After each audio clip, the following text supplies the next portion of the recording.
Hello everyone.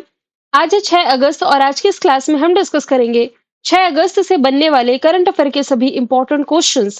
Previous class में हमने देखा था कि वैश्विक मत्स्य उत्पादन के मामले में भारत दूसरे स्थान पर है, टॉप पर चाइना है। हाल ही में आयोजित वर्ल्ड चैंपियनशिप ऑफ लीजेंड का खिताब जीता है साउथ अफ्रीका ने पाकिस्तान को हरा करके। और बिहार में आयोजित किया जाने वाला जो एशिया रग्बी अंडर 20 चैंपियनशिप है, इसका शुभंकर है अशोक। 43 नंबर के लोकमान्य तिलक राष्ट्रीय पुरस्कार से नितिन जयराम गडकरी जी को सम्मानित किया गया। अपना घर योजना की शुरुआत पेट्रोलियम और प्राकृतिक गैस मंत्रालय के द्वारा की गई है। तेलंगाना पुलिस ने ऑपरेशन मुस्कान 11 के तहत 7,600 से ज्यादा बच्चों की जान बचाई है, यानी कि इन्हें बचाया है। विक्रम साराभाई अंतरिक्ष केंद्र के निदेशक के रूप में नियुक्ति की गई है। डॉक्टर ए राजराजन की एआई इम्पैक्ट समिट है 2026 की होस्ट करेगा भारत। और भारत में सैटेलाइट इंटरनेट लाइसेंस प्राप्त करने वाली जो कंपनी है जिसका नाम है स्टारलिंक, इसे लीड कर रहे हैं एलन मस्क। एलन मस्क की ही कंपनी है, कई बार मैंने आप लोगों को बताया है। फिर इसके अलावा हाल ही में टाइफून कोमे इसने किस देश को प्रभावित किया है? पड़ोसी चाइना को। WWW world wide web day ये जो मनाया जाता है अगस्त महीने की 1 तारीख को मनाया जाता है। तो ये सभी क्वेश्चंस हमने प्रीवियस क्लास में देख रखे थे। और आप लोगों की जो जुलाई मंथ की ई बुक थी इस वर्ष थोड़ा डिले हो गई है। मतलब कि ये 3 अगस्त को लॉन्च होनी थी लेकिन किसी कारणवश लॉन्च नहीं हो पाई, तो आज ये लॉन्च हो रही है। इसके लिए आपको करना क्या है कि एक एप्लीकेशन है कल्याणी मैम ऑफिशियल का, लिंक डिस्क्रिप्शन बॉक्स में मिल जाएगी। इसे आप डाउनलोड कर लीजिए। इसमें आप लोगों को वैसे बहुत सारे कंटेंट मिल जाएंगे। ई बुक वाले ऑप्शन में जाएंगे ना, तो हर मंथ की ई बुक मिल जाएगी, जिसमें कि जुलाई मंथ की ई बुक में आपको क्या क्या मिलने वाला है ये मैं बता देती हूँ। पूरे जुलाई महीने का कंपाइलेशन, लगभग 250 एमसीक्यू बाइलिंगुअल आपको मिलेंगे विथ डिटेल। इसके अलावा वन लाइनर की ई बुक फ्री मिलेगी और इसमें भी बाइलिंगुअल सिर्फ एमसीक्यू ये ई बुक फ्री मिलेगी, यानी कि 2 ई बुक इसमें आप लोगों को फ्री दी जा रही है। और ये मिलेगी आप लोगों को एप्लीकेशन पर, वहां से आप इसे डाउनलोड कर सकते हैं। चलिए शुरू करते हैं आज का हमारा पहला सवाल। वीओसी पोर्ट किस राज्य में स्थित है जो हरित हाइड्रोजन का उत्पादन करने वाला पहला पोर्ट बना है, पहला भारतीय बंदरगाह बना है? तो वीओसी पोर्ट की लोकेशन कहां पर है? तमिलनाडु में। ऑप्शन बी राइट आंसर है। वीओसी पोर्ट हरित हाइड्रोजन को उत्पादन करने वाला पहला भारतीय बंदरगाह बना है। और 1 मेगावाट से अधिक रूफटॉप बिजली उत्पादन करने वाला भी भारत का पहला भारतीय बंदरगाह बन गया है। अब देखिए, हरित हाइड्रोजन टर्म आप लोगों ने कई बार सुना होगा, ग्रीन हाइड्रोजन जिसे आप कह सकते हैं। एक तरह का हाइड्रोजन का ही प्रकार है। मतलब कि एक ऐसा हाइड्रोजन जो कि रिन्यूएबल एनर्जी सोर्सेस होते हैं ना, यानी कि नवीकरणीय ऊर्जा स्रोत, जैसे कि हो गया आपका सोलर एनर्जी, जैसे हो गया विंड एनर्जी, इन सभी का इस्तेमाल करके जो पानी होता है यानी कि H2O, इससे इलेक्ट्रोलिसिस द्वारा उत्पादित किया जाता है। और इसमें क्या होता है कि पानी को हाइड्रोजन और ऑक्सीजन में विभाजित कर दिया जाता है, बाँट दिया जाता है, और इससे जो उत्पन्न हाइड्रोजन होती है, ये ग्रीन हाइड्रोजन कहलाती है। और ग्रीन हाइड्रोजन में आप ये भी याद रखें, क्योंकि ये जो प्रोसेस है ना, ये जो प्रक्रिया है, इसमें बहुत ही कम, या आप कह सकते हैं शून्य कार्बन का उत्सर्जन होता है, इसलिए तो इसे ग्रीन हाइड्रोजन कहा जा रहा है। अब इसकी लोकेशन है तमिलनाडु में, किसकी? वीओसी पोर्ट की। और तमिलनाडु का जो करंट अफेयर का फैक्ट है, ये हर दूसरे तीसरे दिन डिस्कशन में आ ही जाता है। आज मैंने यहाँ पर स्टैटिक का पार्ट ऐड किया है। फॉर एग्जाम्पल, यहाँ पर पोर्ट का डिस्कशन किया जा रहा है, तो यहाँ पर एक मैंने मैप ऐड किया है जो कि आपको भारत के इंपॉर्टेंट पोर्ट्स को डिस्क्राइब करता है। जैसे कि कांडला पोर्ट आप पढ़ते हैं गुजरात में, कांडला पोर्ट का डिस्कशन आगे आएगा भी। फिर मुंबई पोर्ट, ये आप पढ़ेंगे महाराष्ट्र में। जवाहरलाल नेहरू पोर्ट ट्रस्ट, ये भी आपका मुंबई महाराष्ट्र में है। मारमुगांव पोर्ट, ये आपका गोवा में है। मैंगलोर पोर्ट कर्नाटका में। कोच्चि पोर्ट केरला में। तूतीकोरिन पोर्ट तमिलनाडु में। चेन्नई पोर्ट तमिलनाडु में। पोर्ट ब्लेयर में, ये अंडमान निकोबार आइलैंड में है। एन्नोर पोर्ट आपका तमिलनाडु में हो जाएगा। विशाखापट्टनम पोर्ट आंध्र प्रदेश में। पारादीप आपका हो जाएगा ओडिशा में। और यहाँ पर वेस्ट बंगाल का कोलकाता पोर्ट आपने याद रखा है। वैसे हल्दिया पोर्ट यहाँ से एक और ऐड कर रही हूँ। कमेंट बॉक्स में जरा ये बताइए कि हल्दिया पोर्ट की लोकेशन आप कहाँ पर पढ़ते हैं। यहाँ पर देखिए, क्वेश्चन में बात की जा रही है पहले की, भारत के पहले राज्य का एक बार डिस्कशन कर लेते हैं। ये वाला फैक्ट थोड़ा मैंने अपडेट किया है, क्योंकि अभी प्रीवियस क्लास में हमने डिस्कशन किया था कि सरकारी कर्मचारियों के लिए सबैटिकल लीव योजना शुरू करने वाला पहला भारतीय राज्य सिक्किम है। इसके अलावा सिक्किम जो है जैविक खेती लागू करने वाला भी पहला राज्य है। भारत की पहली एआई पावर्ड आंगनबाड़ी की शुरुआत की गई है महाराष्ट्र में। जहाजों के लिए समर्पित नीति पेश करने वाला भी राज्य महाराष्ट्र है, गाय को राजमाता की उपाधि देने वाला भी, और देश की पहली एआई यूनिवर्सिटी भी यहीं बनेगी। देश की पहली माइनिंग टूरिज्म प्रोजेक्ट की शुरुआत है जो कि झारखंड में की गई है। भारत का पहला हॉर्न मिल संरक्षण केंद्र तमिलनाडु में, क्रूज भारत मिशन में शामिल पहला भारतीय राज्य बना है। गुजरात, भारत का लकड़ी का पहला गुरुद्वारा, पंजाब में साइन लैंग्वेज का इस्तेमाल करने वाला पहली विधानसभा बनी है पंजाब। भारत का पहला तितली अभयारण्य, खुद का ओटीटी प्लेटफॉर्म और भारत का पहला पूर्ण डिजिटल साक्षर राज्य सभी लागू करने वाला पहला राज्य केरल है। इसके अलावा रिसेंटली इसने वरिष्ठ नागरिक आयोग की भी स्थापना करी थी। भारत का पहला एआई आधारित सड़क सुरक्षा पायलट प्रोजेक्ट। इसके अलावा राज्य की पहली राज्यसभा में अनुवाद प्रणाली लागू करने वाला पहला राज्य भी आपका हो जाएगा उत्तर प्रदेश। मृत्यु का अधिकार लागू करने वाला पहला राज्य कर्नाटका है। गौ अभ्यारण्य स्थापित करने वाला पहला राज्य मध्य प्रदेश। ड्रोन पॉलिसी लागू करने वाला और राशन कार्ड में फेस आईडी का इस्तेमाल करने वाला पहला राज्य हिमाचल है। यूसीसी लागू करने वाला पहला राज्य उत्तराखंड, जबकि अनुसूचित जाति के आरक्षण में वर्गीकरण लागू करने वाला पहला राज्य हो जाएगा तेलंगाना। सवाल नंबर दूसरा है, पहले शतरंज ई स्पोर्ट्स वर्ल्ड कप का आयोजन किस देश में किया गया जिसका खिताब जीत लिया है मैग्नस कार्लसन ने? तो ऑप्शन नंबर सी इसका राइट आंसर हो जाएगा। सऊदी अरब की कैपिटल है रियाद। यहाँ शतरंज ई स्पोर्ट्स वर्ल्ड कप में मैग्नस कार्लसन ने शानदार प्रदर्शन करते हुए अली रेजा फिरोजा को हराया और टूर्नामेंट के इतिहास में पहला खिताब अपने नाम किया। पूछा जाए ई स्पोर्ट्स वर्ल्ड कप का होस्ट कंट्री कौन है, तो सऊदी अरब है। और मैंने आपको बताया था कि ई स्पोर्ट्स के लिए जो पहले ग्लोबल एम्बेसडर बने हैं, ये क्रिस्टियानो रोनाल्डो बने हैं, जो कि पुर्तगाल के स्टार फुटबॉलर हैं। मैग्नस कार्लसन पूछा जाए किस खेल से संबंधित है, तो ये तो शतरंज से संबंधित है। पूछा जाए किस कंट्री से संबंधित है, तो ये नॉर्वे से संबंधित है। वही नॉर्वे जो कि प्रेस फ्रीडम इंडेक्स में इस वर्ष से टॉप पर रहा है। स्पोर्ट्स के करंट अफेयर का यदि हम रिवीजन करें, तो कल की क्लास में हमने देखा था कि वर्ल्ड चैंपियन ऑफ लेजेंड्स का खिताब साउथ अफ्रीका ने जीता है। FIDE woman chess world cup जीतने वाली पहली भारतीय महिला दिव्या देशमुख है। 17 नंबर का men's cricket Asia cup host करेगा यूएई। यूईएफए महिला यूरो खिताब जीता इंग्लैंड ने। वुमेन टेनिस एसोसिएशन एकल खिताब जीतने वाली दूसरी सबसे उम्रदराज महिला है अमेरिका की Venus Williams. Polygras magic skill award जीतने वाली पहली भारतीय खिलाड़ी है दीपिका कुमारी।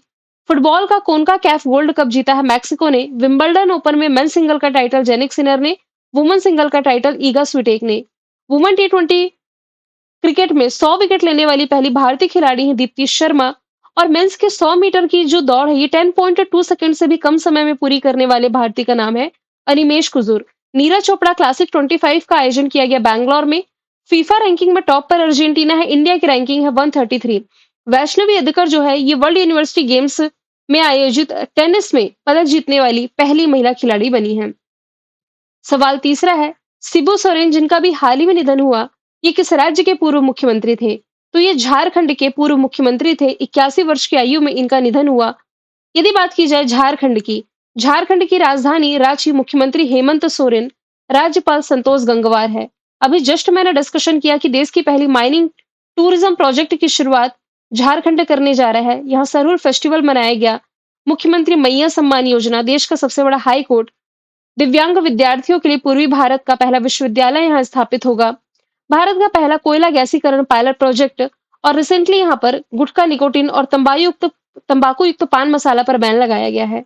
यहाँ पर हालिया हुए कुछ ऑबिचरी का यदि हम डिस्कशन करें, तो लतिका कट्ट जो मूर्तिकार थी, कैथोलिक ईसाई धर्म के पोप फ्रांसिस, पूर्व बास्केटबॉल कप्तान हरिदत्त कापड़ी, राई लोक नृत्य के दिग्गज और पद्मश्री से सम्मानित राम सहाय पांडे, इनका निधन हुआ। फिर इसके अलावा गुजरात के पूर्व मुख्यमंत्री विजय रूपानी, ये अहमदाबाद प्लेन क्रैश में मारे गए थे। उस्ताद गुलाम नबी शाह जो कि कश्मीरी लोक संगीत से संबंधित है। मणिपुरी शास्त्रीय नृत्य से संबंधित सूर्यमुखी देवी और सऊदी अरब के स्लीपिंग प्रिंस का रिसेंटली निधन हुआ। जाकिर हुसैन तबला वादक, इनका लास्ट ईयर निधन हुआ। और एक प्रसिद्ध फुटबॉलर डियोगो जोटा, इनका निधन अभी हाल ही में हुआ। शारदा सिन्हा बिहार कोकिला के नाम से प्रसिद्ध। पीवी पट्टाभिरमन सम्मोहन विशेषज्ञ थे। लास्ट ईयर रतन टाटा, कनक राजू, सीताराम येचुरी, प्रसिद्ध क्रिकेटर अंशुमान गायकवाड़ और यामिनी कृष्णमूर्ति का निधन हुआ। अभी हमने रिसेंटली करंट अफेयर में देखा है कि प्रसिद्ध अर्थशास्त्री मेघनाथ देसाई जी का भी हाल ही में निधन हुआ। सवाल नंबर चौथा है, किस स्थान पर भारत का पहला मेक इन इंडिया हरित हाइड्रोजन प्लांट है जो कि शुरू किया जाएगा? अब देखिए, ये ग्रीन हाइड्रोजन प्लांट तो है, लेकिन मेक इन इंडिया के तहत ये पहला ग्रीन हाइड्रोजन प्लांट जो है स्थापित किया गया है कांडला, गुजरात में। कांडला स्थित दीनदयाल पोर्ट प्राधिकरण ने कांडला बंदरगाह क्षेत्र में भारत का पहला ये जो make in India green hydrogen plant है, ये शुरू कर दिया है। यदि बात की जाए यहाँ से गुजरात की राजधानी गांधीनगर मुख्यमंत्री भूपेंद्र पटेल, राज्यपाल आचार्य देवव्रत हैं। क्रूज मिशन भारत में शामिल है। पहली सेमीकंडक्टर फैक्ट्री यहाँ धौलेरा में बनाई जाएगी। प्राइम मिनिस्टर नरेंद्र मोदी जी ने 9000 एचपी के इलेक्ट्रिक लोकोमोटिव विनिर्माण संयंत्र का उद्घाटन यहाँ दाहोद में किया। 100% रेल विद्युतीकरण हासिल करने वाला 24वां राज्य गुजरात है। राज्य और यूटी दोनों को मिलाकर के देखें हम तो 2024 का सूक्ष्म वायु सर्वेक्षण में सूरत टॉप पर है। जामनगर में दुनिया का सबसे बड़ा डेटा सेंटर बनाएगी रिलायंस इंडस्ट्रीज। और गुनरे स्थल को राज्य का पहला जैव विविधता धरोहर स्थल घोषित किया गया। जी सफल योजना की शुरुआत की गई और यहीं पर माधव मेला की शुरुआत की गई। पटना बिहार से यदि रिलेट करेंगे ना तो 6 मंजिला तांबे की बनी है जो बापू टावर आप रिलेट कर सकते हैं। चेन्नई में हाइड्रोजन से चलने वाला जो पहला रेलवे का कोच है ना, इसका ट्रायल किया गया है, जबकि पहले अंडर वाटर म्यूजियम हम मुंबई महाराष्ट्र में देखेंगे। सवाल 5वां है, किसके द्वारा a treatise for a remarkable Rohit ये किताब लिखी गई है? तो रोहित शर्मा के जीवन पर आधारित ये जो किताब है, इसके राइटर हो जाएंगे R Kaushik. Option B right answer है। अब देखिए, जो पूजा पुजारा है, ये क्रिकेटर की वाइफ है। इनके द्वारा भी हाल ही में एक किताब लिखी गई थी। किताब का नाम क्या था? The diary of a cricketers wife. फिर शेन वॉर्न की एक ऑटोबायोग्राफी है जिसका नाम है नो स्पिन, 2018 में लॉन्च की गई थी। शिखर धवन भारतीय क्रिकेटर, इन्होंने अभी हाल ही में अपनी एक किताब लिखी है जिसका नाम है दवन, लास्ट मंथ ही लॉन्च हुई है। क्रिकेटर और उनसे संबंधित किताबों की यदि बात की जाए ना, क्रिकेटर ही नहीं, प्रमुख यदि एथलीट और उनसे संबंधित खेल या फिर किताबें हम देखें तो सानिया मिर्जा की किताब का नाम है एज अगेंस्ट ऑड्स है। युवराज सिंह की किताब का नाम है the test of my life. Sourav Ganguly की century is not enough. Sachin Tendulkar की playing it my way. Virat Kohli की ड्राइव वन। कपिल देव की है cricket my style. Sunil Gavaskar की है आइडल सनी डेज। तो ये आपके क्रिकेटर के हो गए, युवराज सिंह से सुनील गावस्कर तक। फिर मेजर ध्यानचंद हॉकी से रिलेट करेंगे तो इनकी इन पर बनी जो किताब है इसका नाम है गोल। विश्वनाथन आनंद शतरंज से रिलेटेड है। My best game of chess. Mary Kom boxer है। Unbreakable an autobiography. Saniya Nehwal playing to win है। मिल्खा सिंह की the race of my life. Tiger Woods की how I play golf. Shahid Afridi की है गेम चेंजर। सवाल 6वां है, प्रत्यय अमृत किस राज्य के नए मुख्य सचिव बने? अभी हमने उत्तर प्रदेश के सचिव 2 दिन पहले देखा था। यहाँ हम बिहार के मुख्य सचिव देख रहे हैं जो कि बन गए हैं प्रत्यय अमृत, जो कि 1989 बैच के आईएएस ऑफिसर हैं और ये रिप्लेस करने जा रहे हैं अमृतलाल मीणा को। यदि बात की जाए बिहार की तो राजधानी पटना मुख्यमंत्री नीतीश कुमार, राज्यपाल आरिफ मोहम्मद खान है। सभी मतदाता केंद्रों पर 1200 से कम मतदाता रखने वाला ये देश का पहला राज्य बना। यहाँ पर पहली इंडियन ओपन एथलेटिक्स मीट की मेजबानी जुलाई में की गई। सरकारी नौकरियों में महिलाओं के लिए 35% के रिजर्वेशन के लिए अधिवास पॉलिसी को मंजूरी दी गई। नबीनगर में सुपर थर्मल परियोजना की आधारशिला प्राइम मिनिस्टर नरेंद्र मोदी ने रखी। बापू टावर जस्ट हमने देखा है। दरभंगा एम्स की आधारशिला। नीतीश ऐप जाति आधारित जनगणना शुरू करने वाला पहला राज्य। लास्ट ईयर का जो एशियाई हॉकी चैंपियनशिप ट्रॉफी थी राजगीर बिहार ने होस्ट करी थी। सभी मंदिर मठों और ट्रस्टों का रजिस्ट्रेशन कंपलसरी किया बिहार ने। नालंदा यूनिवर्सिटी के नए कैंपस का उद्घाटन प्राइम मिनिस्टर नरेंद्र मोदी ने राजगीर में किया। नागानक्टी पक्षी अभ्यारण्य रामसर सूची में शामिल है और बिहार के सुल्तानगंज रेलवे स्टेशन का बदला हुआ नाम असगैबीनाथ धाम है। सवाल 7वां है, पहला बिम्स्टेक पारंपरिक संगीत महोत्सव कहाँ आयोजित किया गया? तो इसकी मेजबानी राजधानी दिल्ली ने रिसेंटली करी है जिसमें कि बिम्स्टेक के सभी मेंबर कंट्रीज ने पार्टिसिपेट किया है। बिम्स्टेक इनकी bay of Bengal initiative for multi sectoral technical and economic corporation, जैसे कि इसमें 7 लेटर है, सेम वैसे ही 7 इसकी मेंबर कंट्री हैं। 7 मेंबर कंट्री में भारत है, भूटान है, बांग्लादेश है, म्यांमार है, नेपाल है, श्रीलंका है और थाईलैंड का नाम आप रिलेट कर सकते हैं। वैसे थाईलैंड ने ही इस साल इसकी जो 6वीं बिम्स्टेक की बैठक है ये होस्ट करी थी बैंकॉक में, जिसमें कि प्राइम मिनिस्टर नरेंद्र मोदी जी ने पार्टिसिपेट किया था। अब होस्ट किया है दिल्ली ने, तो दिल्ली की नई मुख्यमंत्री हो जाएंगी रेखा गुप्ता, जो कि भारतीय जनता पार्टी से संबंधित हैं। डीटीसी ने रिसेंटली सहेली स्मार्ट कार्ड लॉन्च करने की घोषणा की। यहाँ धर्मेंद्र प्रधान जी के द्वारा एक पेड़ मां के नाम अभियान के दूसरे चरण की शुरुआत की गई और चौथे क्रम का जो भारत मध्य एशिया संवाद था, इसकी मेजबानी दिल्ली ने की। भारत को रिप्रेजेंट किया विदेश मंत्री एस जयशंकर ने।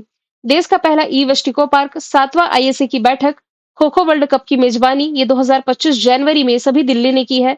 और जनवरी के महीने में यहाँ पुजारी ग्रंथि सम्मान योजना की शुरुआत की गई। भारत का पहला वर्टिकल बायोफेशियल सोलर प्लांट यहाँ स्थापित किया गया। पहला अंतरराष्ट्रीय सम्मेलन जो कि कार्बन बाजार पर आधारित था, प्रकृति नाम का, दिल्ली में आयोजित किया गया। स्वदेशी एमआरआई मशीन, पहली ब्लैक बॉक्स लैब का उद्घाटन, आयुष्मान वय वंदन योजना और वायु प्रदूषण को कम करने के लिए क्लाउड शीडिंग को रिसेंटली मंजूरी दी है दिल्ली गवर्नमेंट ने। सवाल 8वां है, देश में सबसे ज्यादा ऑर्गन डोनेशन यानी कि अंगदान जो है सबसे अधिक किस राज्य में हुए हैं? सबसे अधिक अंगदान करने वाला जो राज्य है ये बना है तेलंगाना। अभी हाल ही में दिल्ली में राष्ट्रीय अंगदान दिवस के मौके पर आयोजित एक कार्यक्रम में तेलंगाना को सम्मानित किया गया है। केंद्रीय स्वास्थ्य मंत्रालय के अनुसार बीता जो वर्ष था 2024 का, 2024 तक प्रति 10 लाख जनसंख्या पर 4.88 अंगदान की दर है जो कि दर्ज की गई, जो कि काफी ज्यादा है। कहाँ? तेलंगाना में। तेलंगाना की कैपिटल हैदराबाद, मुख्यमंत्री रेवंत रेड्डी, राज्यपाल जिष्णुदेव वर्मा है। यहाँ पर रायतू भरोसा स्कीम की शुरुआत की गई। सुरागिरी जल विकासम योजना की शुरुआत की गई। इसके अलावा मिस वर्ल्ड प्रतियोगिता होस्ट करी है, 72nd इसका एडिशन हैदराबाद ने होस्ट किया। थाईलैंड की ओपल सुचाता इसमें विनर रही है। बतकुम्बा फेस्टिवल, राजीव युवा विकासम योजना, दुनिया की पहली 3D प्रिंटेड मंदिर। कल हमने देखा था ऑपरेशन मुस्कान के तहत यहाँ पर 7,600 से अधिक बच्चों को बचाया गया। नीति आयोग का महिला उद्यमिता चैप्टर पाने वाला पहला राज्य है। एशिया का सबसे बड़ा जनजातीय फेस्टिवल समक्का सरक्का यहाँ मनाया गया। सभी सरकारी स्कूलों में तेलुगु को कंपलसरी किया। मोहम्मद सिराज को डीएसपी का पद दिया गया। टीवी परीक्षण में उत्कृष्ट प्रदर्शन के लिए इसे मान्यता मिली है। सार्वजनिक वितरण प्रणाली के माध्यम से मुफ्त चावल यहाँ बांटे गए। और दुनिया का पहला ऊर्जा संचरण उद्यान बापूजी वनम का उद्घाटन यहीं पर किया गया है। गुजरात से यदि आप रिलेट करेंगे ना, तो इस साल का जो पंचायत उन्नति सूचकांक रिलीज किया गया था अप्रैल के महीने में, इसमें गुजरात टॉप पर है। मध्य प्रदेश की यदि बात की जाए तो देखिए सबसे ज्यादा लेपर्ड मध्य प्रदेश में है, सबसे ज्यादा टाइगर मध्य प्रदेश में है। हरियाणा जो है मनरेगा के तहत सबसे अधिक रोजगार देने वाला राज्य बना है। अधिकतम इसमें रोजगार जो है 400 रुपए प्रतिदिन का बताया गया है। नेक्स्ट है, किस देश के राष्ट्रपति हैं फर्डिनांड आर मार्कोस जूनियर? ये 5 दिन के राजकीय दौरे पर दिल्ली पहुंचे हुए हैं। तो मार्कोस जूनियर का नाम आप रिलेट करेंगे फिलीपींस से। ये 5 दिन के भारत के दौरे पर हैं और इस यात्रा का उद्देश्य भारत और फिलीपींस के बीच रक्षा और व्यापार संबंधों को मजबूत करना। 2022 में पदभार ग्रहण करने के बाद इनकी ऑफिशियली पहली यात्रा है भारत की। फिलीपींस को रिसेंटली भारत ने ब्रह्मोस सुपरसोनिक मिसाइल की जो खेप है ये भी पूरी करी थी। और ब्रह्मोस मिसाइल खरीदने वाला फिलीपींस जो है ये पहला देश भी बना था। फिलीपींस की कैपिटल मनीला, जहां पर आप एशियाई विकास बैंक का मुख्यालय पढ़ते हैं। करेंसी इसकी फिलिपीनी पेसो हो जाएगी। नेक्स्ट है, प्राइम मिनिस्टर या प्रधानमंत्री किसान सम्मान निधि योजना की जो 20वीं किस्त है रिसेंटली जारी की गई है। कहां से? तो प्राइम मिनिस्टर नरेंद्र मोदी जी के निर्वाचन क्षेत्र वाराणसी से ये जारी कर दी गई है, जिसके तहत 9.7 करोड़ किसानों को 20,500 करोड़ रुपए वितरित किए गए। ये जो योजना है 2019 में शुरू की गई थी। एग्जैक्ट यदि पूछा जाए तो 24 फरवरी 2019 की स्कीम है, जिसके तहत 2-2 हजार रुपए की 3 किस्तों में सालाना किसानों को 6,000 रुपए तक की फाइनेंशियल हेल्प की जाती है। वैसे उज्ज्वला योजना की बात की जाए ना, जो मुफ्त में एलपीजी कनेक्शन प्रोवाइड कराने के पर्पज से लॉन्च की गई थी, 2016 में उत्तर प्रदेश के बलिया से शुरू की गई। इसी का नया एडिशन 2021 में उत्तर प्रदेश के महोबा से लॉन्च किया गया। प्राइम मिनिस्टर नरेंद्र मोदी जी ने सिकल सेल एनीमिया के उन्मूलन के लिए, मतलब उन्मूलन की पहल जो है मध्य प्रदेश के शहडोल से शुरू करी थी। वैसे भारत में सिकल सेल एनीमिया मुक्ति का लक्ष्य जो है ये 2047 रखा गया है। सवाल 11वां है, उत्तर अमेरिका की सबसे बड़ी राम जी की प्रतिमा का अनावरण कहाँ किया गया? उत्तर अमेरिका में देखिए कौन कौन सी कंट्री आती हैं। यदि मैप आप देखे होंगे तो सबसे ऊपर में कनाडा है और यहाँ पर क्या है? अलास्का। अलास्का पहले रशिया का हुआ करता था, अब इस पर अमेरिका का अधिकार है। ये अमेरिका हो गया और यहाँ पर आ जाएंगे तो ये मैक्सिको हो गया। यही मेजर अब कंट्री पड़ते हैं, फिर यहाँ तो फिर कैरिबियाई कंट्री लग जाती है। तो सबसे ऊपर कनाडा है, बीच में अमेरिका, फिर है मैक्सिको। अलास्का की भी लोकेशन मैं बता ही चुकी हूँ। तो इन कंट्रीज में ना, जहाँ कनाडा है, कनाडा के टोरंटो में 51 फीट ऊंची राम जी की जो प्रतिमा है ये स्थापित की गई है। हिंदू हेरिटेज सेंटर परिसर में इसकी स्थापना की गई है। अब देखिए यहाँ पर ना कनाडा का डिस्कशन है, तो कैपिटल ओटावा, करेंसी कनाडाई डॉलर है। नए प्राइम मिनिस्टर मार्क कार्नी बने हैं। लेकिन काफ़ी लंबे समय के बाद यहाँ पर किसी स्टैच्यू का डिस्कशन आया है, तो उसका रिवीजन हम कर लेते हैं। फॉर एग्जाम्पल कुछ समय पहले ही केंद्रीय गृह मंत्री अमित शाह जी ने सरदार पटेल की प्रतिमा का अनावरण जोधपुर में किया था। अमेरिका के नेब्रास्का स्टेट कैपिटल में महात्मा गांधी जी की प्रतिमा, पूर्व प्रधानमंत्री अटल बिहारी वाजपेयी जी की प्रतिमा लखनऊ में लगाई गई। छत्रपति शिवाजी महाराज की भव्य प्रतिमा का उद्घाटन लद्दाख में किया गया, बाद में ये विवादों में था। भारतीय सेना ने इसकी स्थापना की थी। भीमराव अंबेडकर जी की जो सबसे बड़ी प्रतिमा है विजयवाड़ा आंध्र प्रदेश में। देश के पहले सीडीएस विपिन रावत जी की प्रतिमा देहरादून में। लचित बोराफुकन की स्टेच्यू, जिसे आप बहादुरी की प्रतिमा या स्टेच्यू ऑफ वेलर कह सकते हैं, असम में स्थापित की गई 125 फुट। विदेश मंत्री एस जयशंकर ने महात्मा गांधी की प्रतिमा का अनावरण जापान में किया। हनुमान जी की 90 फुट ऊंची प्रतिमा, जिसका नाम है स्टेच्यू ऑफ यूनियन, अमेरिका में स्थापित की गई है और यह अमेरिका की तीसरी सबसे ऊंची स्टेच्यू है। दिल्ली में न्याय की देवी की जो मूर्ति बनी है सुप्रीम कोर्ट में, इसके जो शिल्पकार है विनोद गोस्वामी है। और जो रामलला की 51 इंच मूर्ति है अयोध्या में, ये इसके मूर्तिकार हो जाएंगे अरुण योगीराज। 12वां सवाल है होप, यानी कि इसकी फुल फॉर्म बनती है ह्यूमन आउटर प्लेनेटरी एक्सप्लोरेशन। ये जो एक तरह का रिसर्च स्टेशन है, ये किस राज्य या यूटी में यानी कि केंद्र शासित प्रदेश में स्थापित किया गया? तो इसकी स्थापना लद्दाख में की गई है। बैंगलोर स्थित स्पेस कंपनी है जिसका नाम है प्रोटोप्लैनेट। इसने लद्दाख के सोकार लेक में, सोकार क्षेत्र में होप यानी कि वही ह्यूमन आउटर प्लेटनरी एक्सप्लोरेशन स्टेशन की शुरुआत कर दी है। ये जो स्टेशन है चंद्रमा और मंगल यानी कि मून और मार्स जैसे वातावरण की नकल कर सकता है, उसके एटमॉस्फेयर की नकल कर सकता है। और ये भारत का जो मिशन है ना 2035 तक खुद का स्पेस स्टेशन बनाने का और 2040 तक इंसानों को चंद्रमा पर भेजने का, इस लक्ष्य में हेल्पफुल रहेगा। मैंने कल आपसे पूछा था अमेरिका ने भारत से होने वाले इंपोर्ट पर कितने प्रतिशत टैरिफ लगाने का ऐलान किया, तो आंसर इसका हो जाएगा 25%। आज का सवाल आप लोगों के लिए है, किस शहर में भारत का पहला हिंदी मीडियम का एमबीबीएस कॉलेज बनाया जाएगा? तो आंसर इसका जो भी आप कमेंट बॉक्स में बताइए। फिर हम मिलेंगे नेक्स्ट वीडियो में। Thank you so much.